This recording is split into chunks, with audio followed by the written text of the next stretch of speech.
Hello everyone, जय हिंद। Welcome to my channel live तक जीएस। आज हम एडुटेरिया का न्यू प्रैक्टिस सेट देखेंगे जो कि मार्केट में अभी कुछ ही दिन पहले लॉन्च किया गया है। तो ये बिहार एसएससी का सेट है। इसमें टोटल 15 प्रैक्टिस सेट दिया गया है जिसे हम सेट बाय सेट देखेंगे। इस प्रैक्टिस सेट में परीक्षा की दृष्टि से अति महत्वपूर्ण प्रश्न दिए गए हैं, इसलिए इस प्रैक्टिस सेट को आप 2 से 3 बार ज़रूर देखिए।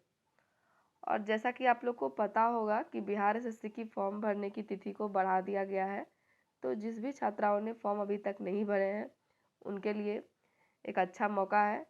तो आप लोग जल्दी से फॉर्म भर लीजिए और परीक्षा की तैयारी में लग जाइए। तो चलिए स्टार्ट करेंगे हम प्रैक्टिस सेट 1 से।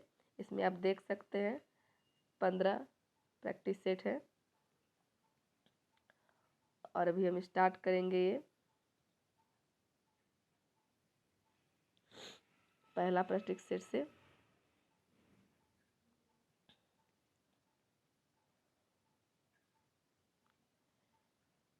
तो चलिए स्टार्ट करते हैं प्रश्न नंबर 1 से। भारत में उच्च न्यायालयों की न्यायाधीश को पद की शपथ दिलवाते हैं। भारत में उच्च न्यायालयों के न्यायाधीश को पद की शपथ दिलवाते हैं, तो कौन दिलवाते हैं? तो इसका उत्तर होगा ऑप्शन नंबर बी, राज्य के राज्यपाल।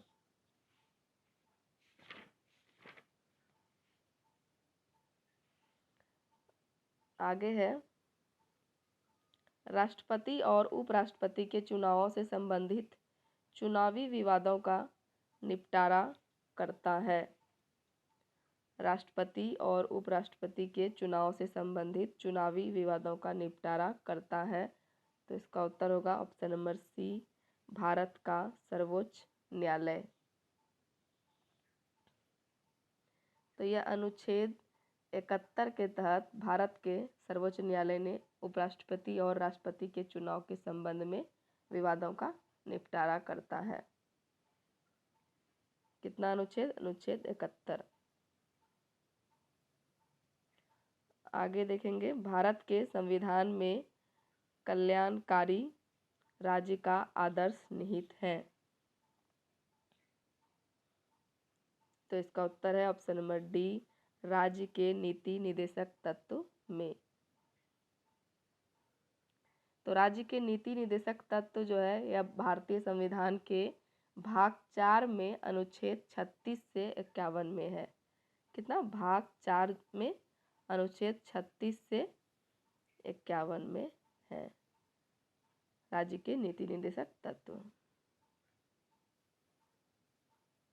अगला प्रश्न है, भारत में मताधिकार और निर्वाचित होने का अधिकार है। तो इसका उत्तर होगा ऑप्शन नंबर डी, संवैधानिक अधिकार।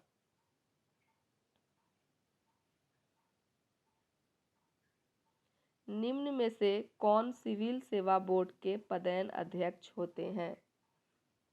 तो इसका उत्तर है option number D, option number D, cabinet सचिव जो हैं यह सिविल सेवा बोर्ड के पदेन अध्यक्ष होते हैं और यह भारत के सर्वोच्च कार्यकारी अधिकारी भी होते हैं।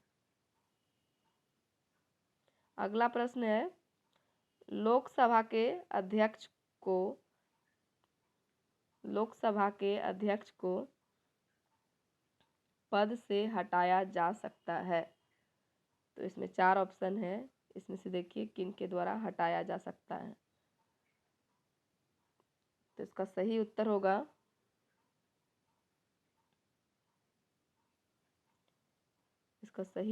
लोकसभा के अध्यक्ष को पद से हटाया जा सकता है ऑप्शन नंबर डी, लोकसभा के सभी सदस्यों के बहुमत से पारित प्रस्ताव द्वारा।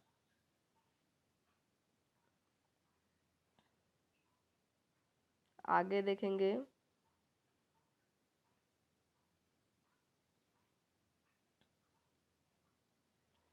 भारत का संविधान गणतंत्रात्मक है क्योंकि यह कोई वंशानुगत शासक नहीं है। ऑप्शन नंबर डी इसका सही उत्तर होगा।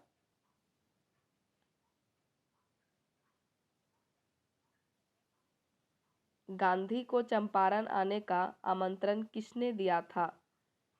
गांधी को चंपारण आने का आमंत्रण किसने दिया था? तो इसका उत्तर है ऑप्शन नंबर ए, राजकुमार शुक्ल ने गांधी जी को चंपारण आने का आमंत्रण दिया था।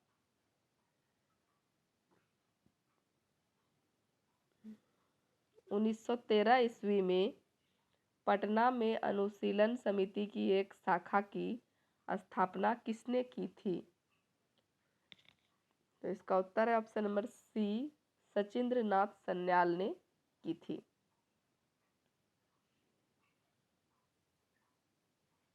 बिहार का पहला रामसर स्थल कौन सा है?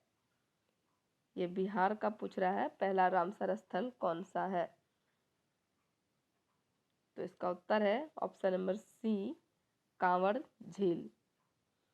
और यह कांवड़ झील जो है यह कौन से डिस्ट्रिक्ट में है आप लोग को पता होना चाहिए। यह बेगूसराय के मंझोल अनुमंडल का, देश का यह कितने नंबर का ये है रामसर स्थल है? तो यह 39वां नंबर और बिहार का पहला रामसर स्थल है। 39वां नंबर पे है यह, और यह बिहार का पहला रामसर स्थल कौन सा? कांवड़ झील। आगे है, निम्नलिखित में से कौन सी सभ्यता अपने नगर नियोजन के लिए प्रसिद्ध थी? तो इसका उत्तर होगा ऑप्शन नंबर डी, सिंधु घाटी की सभ्यता। सिंधु सभ्यता की खोज 1921 में राय बहादुर दयाराम साहनी ने की थी। और सिंधु सभ्यता को आदि ऐतिहासिक अथवा कांस्य युगीन सभ्यता भी कहा जाता है।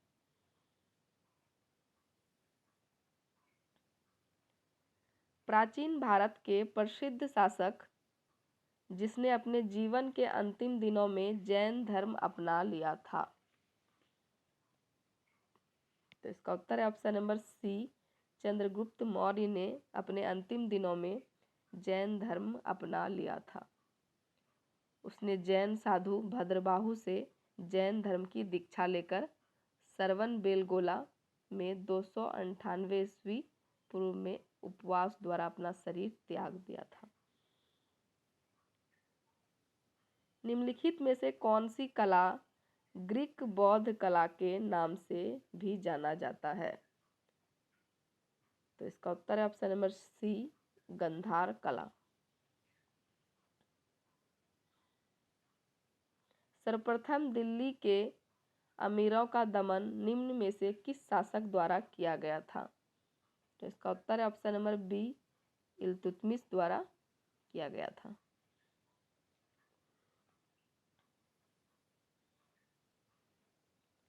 आगे देखेंगे, द्वितीय आंग्ल मैसूर युद्ध के समय भारत का गवर्नर जनरल कौन था? तो इसका उत्तर है option number A, Warren Hastings.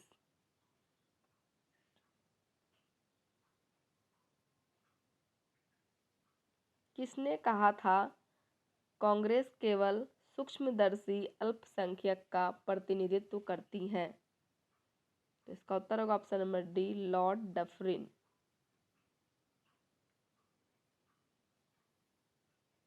Poona सार्वजनिक सभा की स्थापना किसके द्वारा किया गया? तो इसका उत्तर है option number C, M G. Ranade.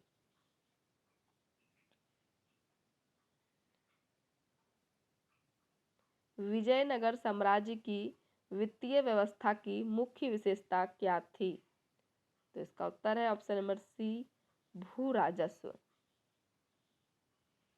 Vijayanagara साम्राज्य की वित्तीय व्यवस्था की मुख्य विशेषता क्या थी? भू राजस्व थी। अगला है, किस मुगल बादशाह के विरुद्ध जौनपुर से फतवा जारी हुआ था? तो इसका उत्तर होगा ऑप्शन नंबर बी, अकबर। और यह कब हुआ था? 1580 ईस्वी में।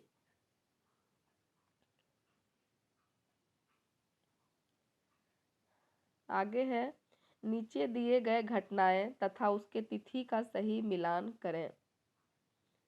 तो एक साइड घटनाएं दिया गया है और दूसरे साइड तिथि। तो हमारा पहला है रॉलेट एक्ट।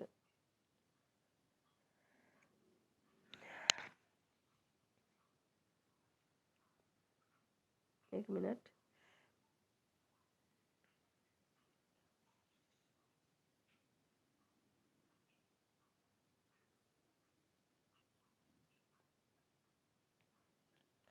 तो एक साइड घटनाएं दिया गया है और दूसरे साइड तिथि दिया गया है। तो हम देखेंगे रॉलेट एक्ट कब हुआ है। रॉलेट एक्ट हमारा 19 मार्च 2 का हमारा ऑप्शन नंबर डी सही होगा। सॉरी,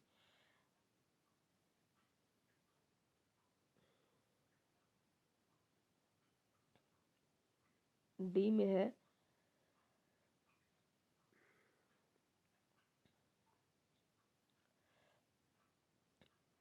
इस क्वेश्चन को हम एक बार फिर से देखते हैं।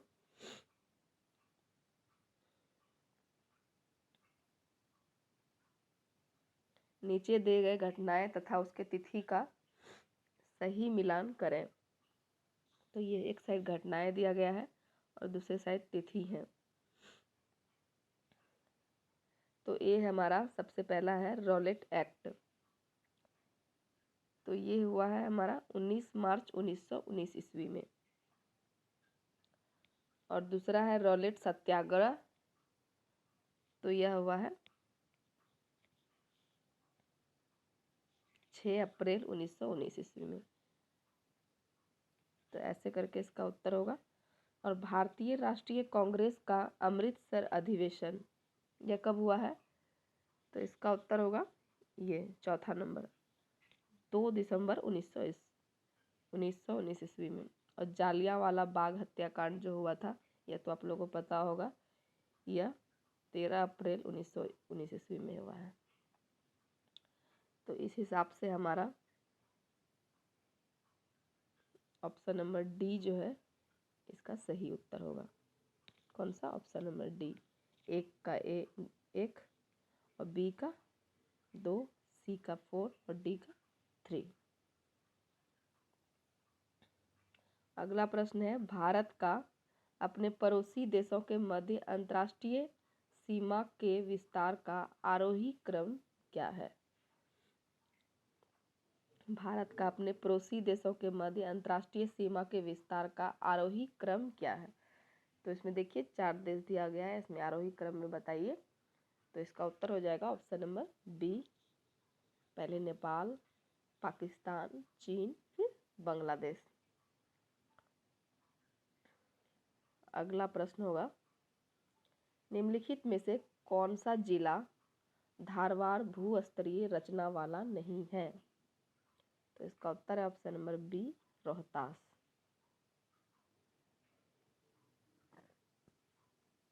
आगे है, अटल टनल से संबंधित निम्नलिखित कथनों पर विचार कीजिए। उनमें से कौन सा सही है। ये 4 कथन हमारा दिया गया है, तो इस पे विचार करके बताना है कि कौन सा सही है। पहला कथन है, इसका निर्माण सीमा सड़क संगठन द्वारा किया गया है। दूसरा है, यह मनाली और लाहौल स्पीति घाटी को जोड़ती है। तीसरा है, यह हिमालय के पीर पंजाल पर्वत श्रृंखला के मध्य स्थित है। और चौथा है, यह भारत के लिए सामरिक दृष्टि से महत्वपूर्ण है। तो इसमें हमारा ऑप्शन दिया गया है, इसमें कौन सा इसका सही ऑप्शन होगा। तो इसका ऑप्शन नंबर डी जो है यह सही ऑप्शन है। इसमें चारों ऑप्शन है वो सही होगा। 1, 2, 3 और 4। अगला प्रश्न होगा हमारा, नर्मदा घाटी किन पर्वत श्रृंखलाओं के बीच स्थित है। नर्मदा घाटी किन पर्वत श्रृंखलाओं के बीच स्थित है? तो इसका उत्तर है ऑप्शन नंबर सी, सतपुरा और विंध्याचल।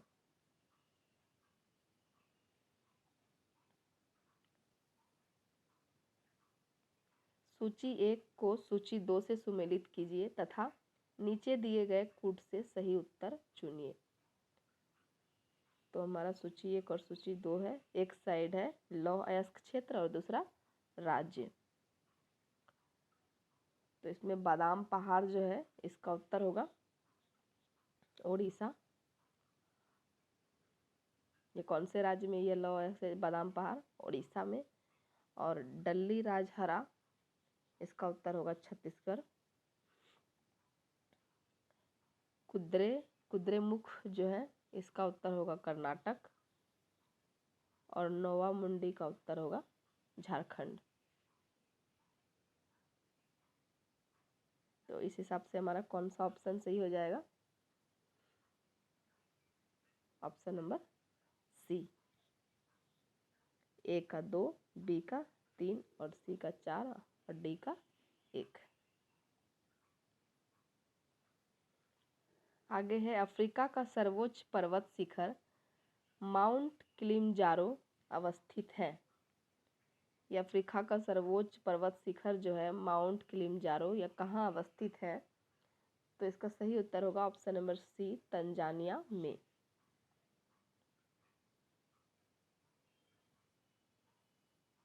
भारत में ग्रीष्मकालीन मानसून के प्रवाह की सामान्य दिशा कौन सा है?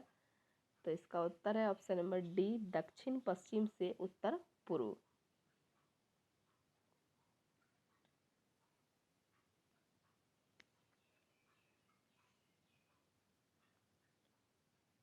फिर से सूची 1 और सूची 2 दिया गया है, इसको सुमेलित करना है।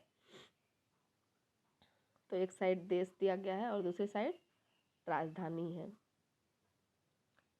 तो सबसे पहला है उज्बेकिस्तान, इसकी राजधानी ताशकंद होती है, इसका सही उत्तर ये होगा।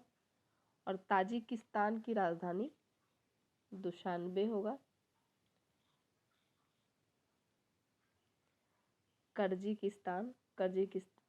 कर्जिस्तान की राजधानी बिश्केक होगा। और तुर्कमेनिस्तान की राजधानी अशगाबाद होगा। तो इसमें कौन सा सही उत्तर होगा? ऑप्शन नंबर ए, 1 का 1, बी का 2, सी का 3 और डी का 4।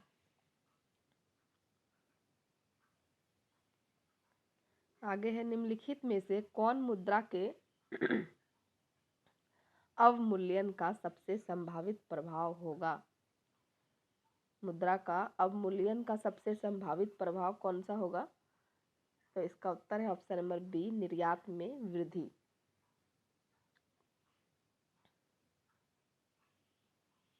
वह दर जिस पर अनुसूचित वाणिज्यिक बैंक रिजर्व बैंक से रातों रात धन की अतिरिक्त राशि उधार ले सकते हैं। तो इसका उत्तर ऑप्शन नंबर बी, सीमांत अस्थायी सुविधा दर।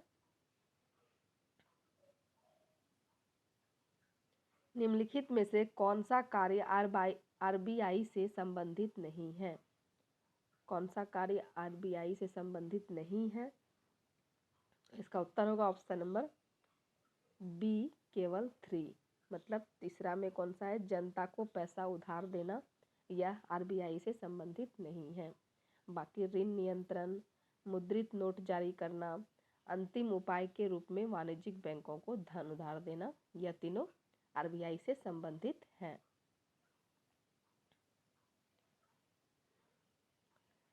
भारत को आत्मनिर्भर और स्व उत्पादक अर्थव्यवस्था के रूप में स्थापित करने का प्राथमिक लक्ष्य किस पंचवर्षीय योजना का था? तो इसका उत्तर होगा ऑप्शन नंबर सी, तीसरी पंचवर्षीय योजना।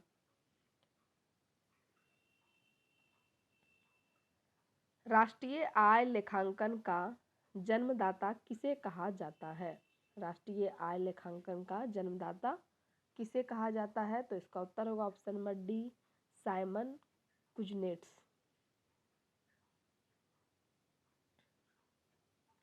अंतर्राष्ट्रीय मुद्रा कोष एवं विश्व बैंक का मुख्यालय कहाँ है? तो इसका उत्तर है option number D, Washington DC. आगे देखेंगे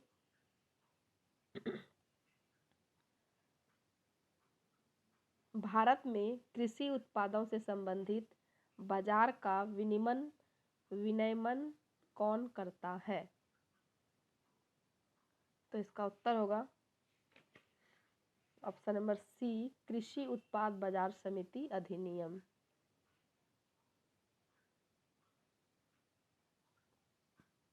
भारत ने किस देश को भेंट में 20 ब्रॉड गेज रेलवे इंजन उपहार में दिया है? तो इसका उत्तर है ऑप्शन नंबर बी, बांग्लादेश को 20 ब्रॉड गेज रेलवे इंजन उपहार में दिया गया है। भारत सरकार ने वर्ष 2023-24 में साधारण धान के लिए कितना न्यूनतम समर्थन मूल्य निर्धारित किया है? तो इसका उत्तर होगा ऑप्शन नंबर सी, 2183 रुपये।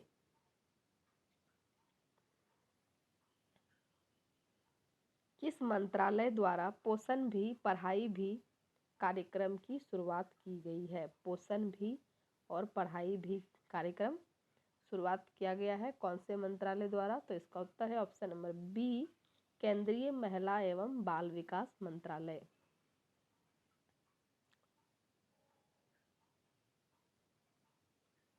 चंद्रयान 3 जिसे हाल ही में प्रक्षेपित किया गया है, उसका कुल वजन लगभग कितना था? तो इसका उत्तर होगा ऑप्शन नंबर डी, 3900 किलोग्राम। 14 जुलाई 2023 को इसरो ने LV-M3M4 रॉकेट के जरिए श्रीहरिकोटा के सतीश धवन अंतरिक्ष केंद्र से चंद्रयान 3 का लॉन्च किया, जिसका कुल वजन लगभग कितना था? 3900 किलोग्राम।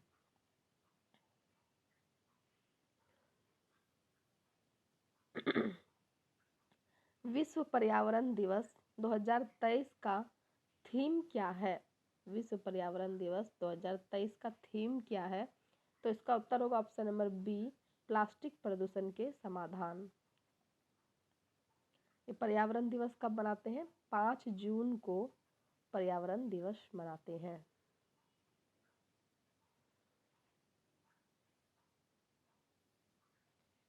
हाल ही में किस राज्य के दुबराज चावल का जीआई टैग दिया गया है? किस राज्य के दुबराज चावल का जीआई टैग दिया गया है? तो इसका उत्तर होगा ऑप्शन नंबर बी, छत्तीसगढ़ में दिया गया है।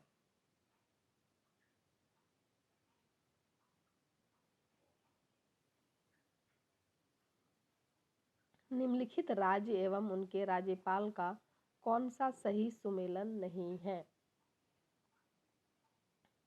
तो इसका उत्तर है ऑप्शन नंबर सी, त्रिपुरा का गुरमीत सिंह जो है यह सही सुमेलन नहीं है। इसके जो राज्यपाल हैं वह सत्यदेव नारायण आर्य हैं और ये गुरमीत सिंह जो है यह उत्तराखंड के राज्यपाल हैं।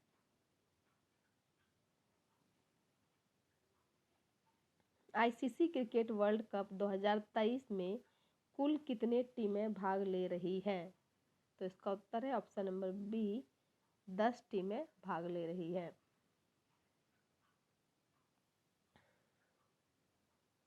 आगे देखेंगे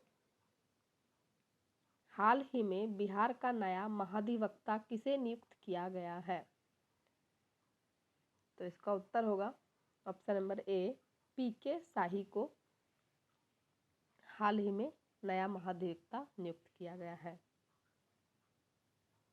साहित्य के क्षेत्र में नोबेल पुरस्कार 2023 से किसे सम्मानित किया गया है? तो इसका उत्तर है ऑप्शन नंबर बी, जॉन फासे। नागेवाजा शब्दावली किस खेल से संबंधित है? नागेवाजा शब्दावली किस खेल से संबंधित है? तो इसका उत्तर है ऑप्शन नंबर बी, जूडो खेल से संबंधित है।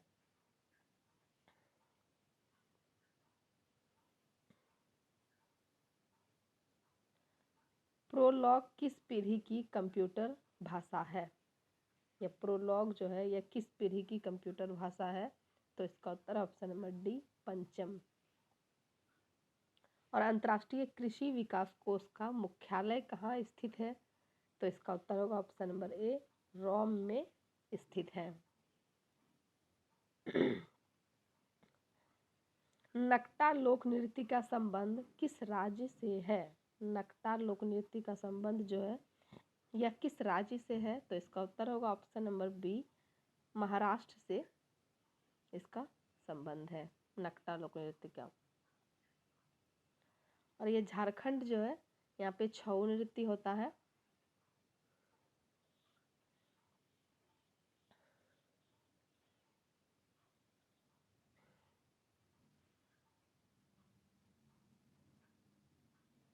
अगला है निखिल बनर्जी का संबंध किस वाद्य यंत्र से है? निखिल बनर्जी का संबंध किस वाद्य यंत्र से है? तो इसका उत्तर है ऑप्शन नंबर ए, सितार वाद्य यंत्र से निखिल बनर्जी का संबंध है। शहनाई का है बिस्मिल्लाह खां और तबला का होगा हमारा अल्लार खां। बांसुरी का कौन है? हरिप्रसाद चौरसिया। और संतूर का भजन सोपारी। पखावज का इंद्रलाल राणा। तो ये सब वाद्य यंत्र ये सब वादक से संबंधित हैं। तो आप लोग को इससे एक प्रश्न जरूर देखने को मिलते हैं, तो इससे आप लोग अच्छे से याद कीजिए। डीसी जनरेटर किस सिद्धांत पर कार्य करता है? डीसी जनरेटर जो है यह किस सिद्धांत पर कार्य करता है? तो इसका उत्तर होगा ऑप्शन नंबर सी, फैराडे के विद्युत चुंबकीय प्रेरण सिद्धांत पर कार्य करता है। प्रकाश के वर्ण विक्षेपण में लाल रंग का परास होता है। लाल रंग का कितना परास होगा? तो इसका उत्तर है ऑप्शन नंबर सी, 6200 एंगस्ट्रॉम से 7800 एंगस्ट्रॉम। यह लाल रंग का परास है। आगे है ध्वनि की प्रबलता किसके द्वारा निर्धारित की जाती है? ध्वनि की प्रबलता किसके द्वारा निर्धारित की जाती है? तो इसका उत्तर है ऑप्शन नंबर ए, कंपन के आयाम, एम्पलीट्यूड ऑफ वाइब्रेशन।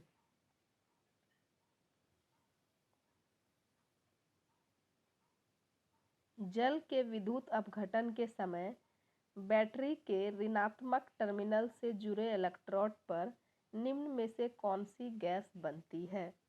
तो इसका उत्तर होगा option number A, hydrogen gas बनती है।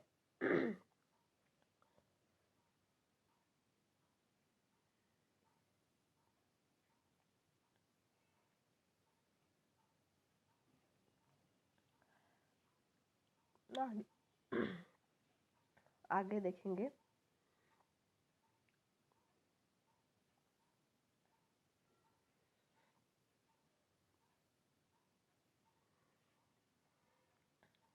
अगला प्रश्न है लाल रंग की वस्तु लाल क्यों दिखाई देती है? लाल रंग की वस्तु लाल क्यों दिखाई देती है? तो इसका उत्तर है ऑप्शन नंबर ए, यह लाल रंग को परावर्तित करता है।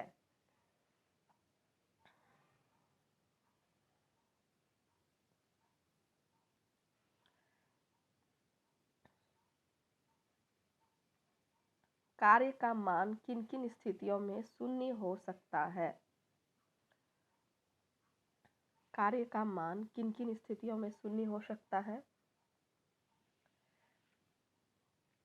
तो इसका उत्तर होगा बी और सी दोनों, ऑप्शन नंबर डी।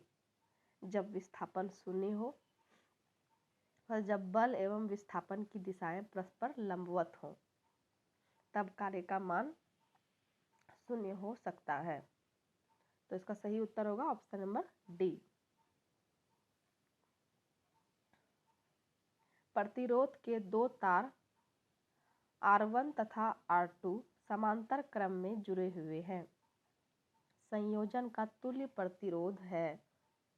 तो इसका उत्तर है ऑप्शन नंबर सी।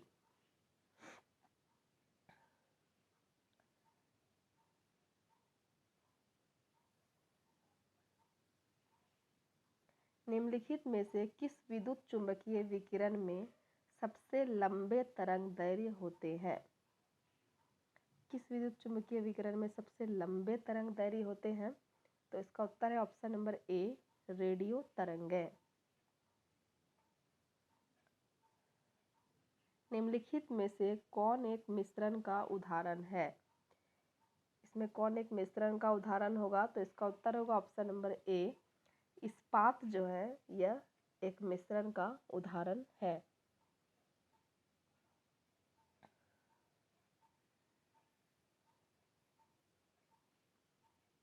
कार्नेलाइट किस धातु का अयस्क है? कार्नेलाइट किस धातु का अयस्क है? तो इसका उत्तर है option number D, uranium. Sorry, इसका उत्तर ये नहीं होगा, इसका उत्तर है पोटासियम।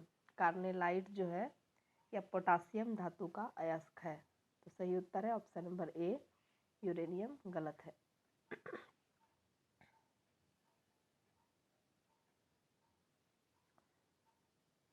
हीलियम के नाभिक में होता है। हीलियम के नाभिक में क्या होता है?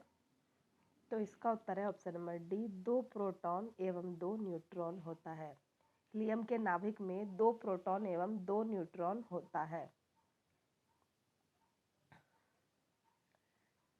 क्रोमेटोग्राफी की तकनीक का उपयोग होता है। क्रोमेटोग्राफी जो है इसकी तकनीक का उपयोग कब होता है? तो इसका उत्तर है ऑप्शन नंबर डी, रंगीन रसायन के मिश्रण से पदार्थों को अलग करने में।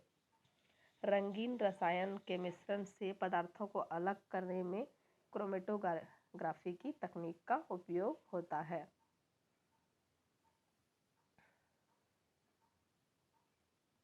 माणिक्य और नीलम रासायनिक रूप से होते हैं। माणिक्य और नीलम रासायनिक रूप से क्या होते हैं? तो इसका उत्तर है option number D, aluminium oxide.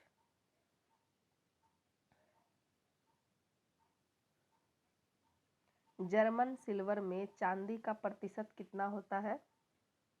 बताइए, जर्मन सिल्वर में चांदी का प्रतिशत कितना होगा? तो इसका उत्तर है ऑप्शन नंबर ए, 0% होता है।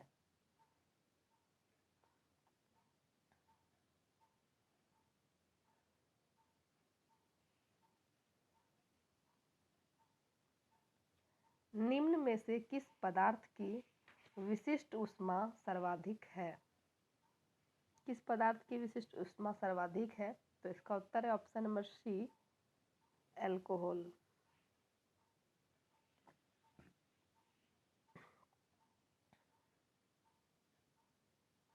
ऑक्सीकरण के संबंध में निम्नलिखित में से कौन सा कथन सत्य है? तो इसका उत्तर है ऑप्शन नंबर डी, उपयुक्त में से एक से अधिक। मतलब ये तीनों कथन जो हमारा यह सत्य होगा। इलेक्ट्रॉन का त्याग होता है, यह सत्य है। ऑक्सीजन का संयोग होता है और विद्युत धनात्मक समूह के अनुपात में वृद्धि होती है। मस्टर्ड गैस का उपयोग किया जाता है। मस्टर्ड गैस का उपयोग कब करते हैं हम लोग? तो इसका उत्तर है ऑप्शन नंबर बी, रासायनिक युद्ध में इसका उपयोग होता है। मस्टर्ड गैस का उपयोग रासायनिक युद्ध में होता है और इसका रासायनिक नाम है dichloro diethyl sulphide. Dichloro diethyl sulphide इसका रासायनिक नाम है और यह एक जहरीली गैस होती है। निम्नलिखित में से कौन एक विस्फोटक नहीं है? इस चारों ऑप्शन में आप लोग देखिए कौन सा एक विस्फोटक नहीं है। तो इसका उत्तर है ऑप्शन नंबर ए, नाइट्रोक्लोरोफॉर्म जो है यह एक विस्फोटक नहीं है। इसका उपयोग होता है निश्चेतक के रूप में, इसका उपयोग करते हैं। ऑपरेशन के पहले मरीज को बेहोश करने में इसका उपयोग किया जाता है। नाइट्रोक्लोरोफॉर्म का उपयोग मरीज को बेहोश करने में करते हैं ऑपरेशन करने से पहले।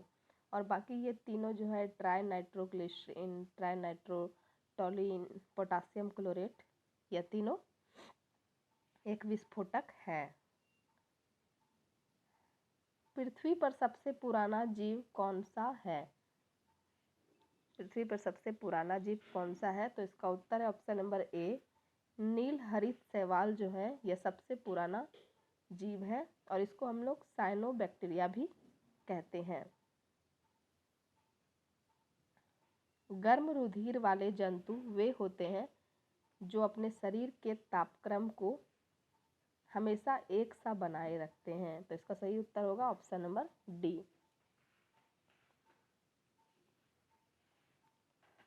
सूची 1 और सूची 2 से मिलान करें एवं कूट का प्रयोग कर सही उत्तर चुनें। तो इसमें देखिए पहला जो हमारा सुंदरी है इसका उत्तर होगा न्यूमेटोफोर। सुंदरी का न्यूमेटोफोर होगा। अमरबेल जो है इसका होगा चूसन मूल। सिंघारा का होगा स्वांगी कारक मूल, ये वाला। अब प्याज का क्या होगा? भूमिगत तना। तो इसका सही उत्तर हो जाएगा हमारा ऑप्शन नंबर बी।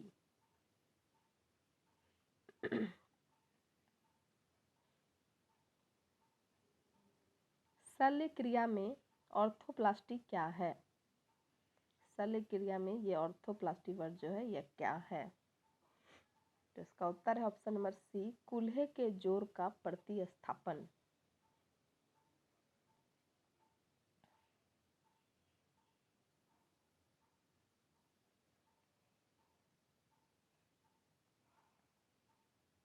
मानव शरीर में पाचन का अधिकांश भाग किस अंग में संपन्न होता है?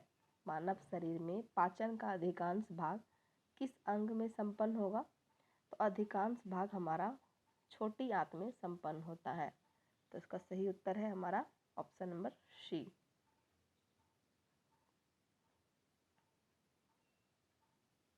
इंसुलिन में निम्नलिखित में से कौन सी धातु उपस्थित होती है? तो इंसुलिन में कौन सी धातु उपस्थित होती है? तो इसका उत्तर है ऑप्शन नंबर बी, जस्ता धातु जो है यह हमारे इंसुलिन में पाया जाता है। इंसुलिन एक प्रोटीन या पेप्टाइड हार्मोन है जो अग्नाशय के लैंगरहैंस की द्वीपिकाओं की बीटा कोशिकाओं से स्रावित होता है और इसमें जस्ता धातु जो है यह उपस्थित होती है। हेपेटाइटिस रोग से मनुष्य के शरीर का सीधा प्रभावित होने वाला अंग है। हेपेटाइटिस रोग जो होता है इसमें हमारा कौन सा अंग प्रभावित होता है? तो इसका उत्तर होगा ऑप्शन नंबर ए, यकृत जो है यह प्रभावित होते हैं। और हेपेटाइटिस जो है यह एक संक्रामक रोग है जो हेपेटाइटिस बी नामक वायरस से होता है और इससे लीवर में सूजन एवं जलन पैदा होती है। तो चलिए वीडियो समाप्त करेंगे। अगर आप लोग को हमारा वीडियो देखने में अच्छा लगा हो तो इसके लिए बहुत बहुत धन्यवाद। आप लोग हमारे वीडियो को लाइक कीजिए, हमारे चैनल को सब्सक्राइब कीजिए और कमेंट और शेयर भी करते रहिए। धन्यवाद। अब मिलते हैं नेक्स्ट वीडियो में।